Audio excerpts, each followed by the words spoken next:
We're in a cafe in Orange County, just to the south of Los Angeles, and one of the interesting measures here in California on the ballot paper, a proposition, is to legalize the use of marijuana. Hugely controversial. Jim Gray, you're a former judge here in the state. You sat on the bench for many, many years and had to deal with this situation in terms of sentencing people who broke the law. You're in favor of legalizing marijuana?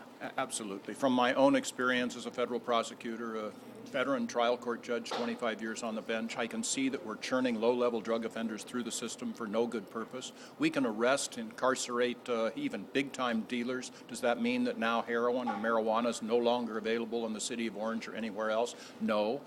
Actually, you can get all these drugs you want in prison, for heaven's sake, so how do you expect to keep them off the streets of the towns and cities? So it's about decriminalizing something that you say really shouldn't be categorized as an offense, that it isn't doing any harm? The answer is hold people accountable for what they do, not what they put into their bodies. And then if I or anyone else drives a motor vehicle impaired by, you name it, any drug, including my drug of choice, which is alcohol, bring them to me. That's a crime. But otherwise, the government has no business punishing an adult for what they put into their body. Arnold Schwarzenegger says if this is passed, it'll make a laughingstock out of California.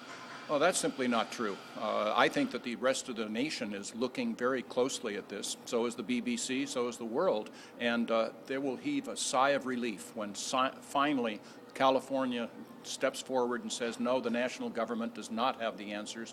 We're going to step in and set up a program of regulation and control and taxation.